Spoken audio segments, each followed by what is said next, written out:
मंगलपुर नाम के एक गांव में छोटा सा परिवार रहता था, जिसमें सविता नाम की एक औरत और उसके बेटे थे। अपने पति के अचानक मृत्यु के बाद घर का सारा भार सविता पर ही आ गया था। 2 बेटों की परवरिश और पढ़ाई लिखाई में ही उसका सारा जीवन निकल गया। लेकिन जब उसके बच्चे बड़े हुए तो सविता को एक बड़ा फैसला लेना था। अरे सविता बहन, तुम यहाँ आओ, अंदर आओ। क्या हुआ, सब ठीक तो है ना? श्रीधर भाऊजी, आप जानते तो हैं ना, मेरे दोनों बच्चों को बड़ी मुश्किल से पाला है मैंने। अब उनके शहर जाकर कॉलेज पढ़ने का टाइम आ गया है, मगर मेरे पास इतने पैसे नहीं हैं कि मैं दोनों को आगे पढ़ा पाऊं। अगर एक बेटे को नहीं पढ़ाया तो उसके साथ अन्याय होगा। ऐसे में मैं क्या करूं? तुम शांत हो जाओ और ये बताओ कि दोनों में से होशियार कौन है? मेरा मानव ज्यादा होशियार है। यूं तो अतुल भी ठीक ठाक पढ़ लेता है, मगर मानव पढ़ने में ज्यादा अच्छा है। तो बस फिर अतुल दोनों में से बड़ा है और होशियार भी। तुम उसे शहर पढ़ने के लिए भेजो और मानव को अपने पास ही रखो। मेरी जान पहचान में एक हलवाई के यहाँ नौकरी खाली है, मैं उसे वहीं पर लगवा दूंगा। श्रीधर की बात सुनकर सविता को तसल्ली मिलती है। वो मानव को बाहर पढ़ने के लिए भेजती है और अतुल को हरिया हलवाई के यहाँ नौकरी करने के लिए लगा देती है। अतुल को ना पढ़ पाने का अफसोस तो बहुत था, मगर अपने घर के हालात भली भांति जानता था, इसलिए उसने आगे पढ़ने की बिल्कुल भी जिद नहीं की। दिन ऐसे ही बीतता रहा और 3 साल बाद मानव को एक बड़ी फूड चेन में सीनियर मैनेजर की नौकरी मिल जाती है। माँ, ये लो मिठाई खाओ। मेरी प्लेसमेंट एक बड़ी फूड चेन में मैनेजर के लिए हो गई है। किसमें हो गई है? क्या? फूड चेन में माँ। जब कोई आदमी अपने होटल्स अलग अलग शहर में खोल लेता है, उसको फूड चेन कहते हैं, है ना भैया? बिल्कुल सही कहा रे तूने।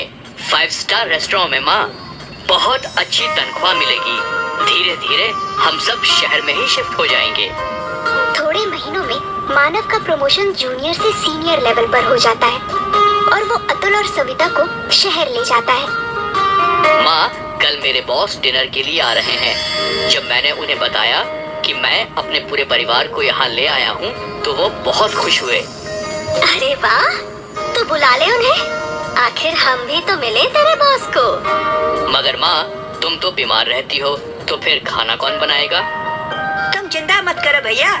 जब तुम पढ़ रहे थे, मैंने हरिया हलवाई के नीचे बहुत काम सीख लिया है। तुम देखना, ऐसे खाना बनाऊंगा कि खाने के साथ उंगलियां भी चट कर जाएंगे। मगर एक बात का ध्यान रखना अतुल, बॉस 5 स्टार रेस्टोरेंट के मालिक है, खाना उसी के हिसाब से होना चाहिए। आप ये सब बातों की जरा भी टेंशन ना लो भैया, बस काम पे ध्यान दो। देखना, खाना खाते ही आपकी डबल प्रमोशन पक्की। कहते ही सब खिलखिला उठे। अगले दिन अतुल खूब मन लगाकर बहुत सारे स्वादिष्ट व्यंजन बनाता है। भैया, लगता है आपके बॉस आ गए हैं। मैं दरवाजा खोलता हूँ। नहीं नहीं अतुल, तू रहने दे। बॉस क्या सोचेंगे कि कैसे कपड़े पहने हैं इसके भाई ने। मैं खोलता हूँ दरवाजा। और सुन, तू अंदर ही रहना, ज्यादा बाहर निकलने की जरूरत नहीं है। अतुल ये सुनकर बहुत उदास हो जाता है और बिना कुछ कहे अंदर जाकर डाइनिंग टेबल सजाने लगता है। आइए सर, आइए। खम्मा खड़ी अतुल, घड़ी कम्मा सर, प्लीज बैठिए। वाह अतुल, थारा घर तो घना फूटरा से। थारा अम्मा और भाई कहाँ से? मैं अभी मिलवाता हूँ सर। माँ, ओ माँ, बॉस आए हैं। नमस्ते भाई साहब, कैसे हैं आप? यहाँ मानव, उसकी माँ और उसके बॉस एक दूसरे से बातें कर रहे थे और वहाँ अतुल खाने की तैयारी में लगा था। थोड़ी देर बाद वो सब डाइनिंग टेबल पर डिनर करने आए। टेबल को सजा हुआ देखकर अतुल का बॉस बहुत खुश होता है। एक साइड फॉर्क, दूसरी साइड नाइफ और स्पून, टिश्यू, टेबल क्लॉथ, सब कुछ एकदम परफेक्ट था। I hope you like the food sir. It's amazing. किसने बनाया है? वो जी, मेरे छोटे बेटे ने, अतुल। अरे मानव, अतुल घर पे ही है? अब तक तूने मुझे मिलवाया नहीं उससे। वो सर, वो खाना बनाने में बिजी था ना, इसलिए। अतुल,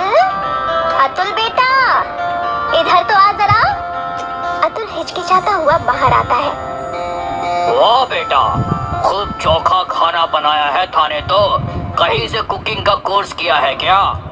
नहीं सर, ये तो हमारे गांव में एक छोटे हलवाई के यहाँ नौकर था, इसलिए थोड़ा बहुत बना लेता है। अपने भाई के मुंह से ये सुनकर अतुल फिर से दुखी हो जाता है और खाना खाने के लिए बैठ जाता है। जाने से पहले अतुल के बॉस मानव को एक ऑफर देते हैं। खाना खा के मजा आ गया। ना ही सिर्फ खाना मगर टेबल एटिकेट्स का भी पूरा ख्याल रखा था अतुल ने। सुनीता जी, अगर आप बुरा ना माने तो एक बात कहना चाहूँगा। आपका बेटा बहुत टैलेंटेड है, हमें एक नए शेफ की ज़रूरत है, तो क्या अतुल वहाँ हेड शेफ की नौकरी करना पसंद करेगा? मगर सर, अतुल ने कोई फॉर्मल डिग्री नहीं ली है इसमें तो। ये तो ऐसे ही बस थोड़ा बहुत कर लेता है। वो थारी टेंशन नहीं है मानव, हमारे को बस स्वाद एक नंबर चाहिए और कुछ नहीं। अतुल, तुम कल मानव के साथ ऑफिस आ जाना और वहीं पे एक डिश बना के खिला देना। ये सुनकर अतुल तो बहुत खुश हो जाता है, मगर मानव को ये बात बिल्कुल पसंद नहीं आती। अगले दिन अतुल वहाँ पहुँचकर अपनी डिश बनाने लगता है। ये लीजिए sir, dal baati churma with an Italian twist. वाह वाह, खूब, बहुत बढ़िया डिश है। इसमें जो पुदीने का फ्लेवर है, आहाहाहाहा। क्या आपको अच्छी लगी सर? क्या मैं चख सकता हूँ? अरे ये तो बहुत अच्छी है। तो फिर क्यों चौंक गया ना? क्या हुआ सर, मैं कुछ समझा नहीं। अब तुम इसे खुद बताओ या मैं बताऊं? वो अतुल, मैं इस रेस्टोरेंट के शेफ को तुम्हारी डिश में नमक मिर्ची डालने के लिए कहा था ताकि तुम्हें यहाँ नौकरी ना मिले। क्या? हाँ, और ये बात करते हुए सविता बहन ने तुम्हें फोन पे सुन लिया और मुझे पहले ही इन्फॉर्म कर दिया। इससे पहले कि वो शेफ कुछ कर पाता, मैंने उसे फायर कर दिया। मगर भैया, ऐसा क्यों? मैं नहीं चाहता था कि तुझे भी मेरे जितना पैसा और लाइफस्टाइल मिले। मैं चाहता था कि तू ऐसे ही मेरे टुकड़ों पर पले। यू आर फायर्ड मानव। नहीं सर, ऐसा मत कीजिए। मेरा भाई दिल का बुरा नहीं है, आप उसे नौकरी से मत निकालिए। देखा मानव,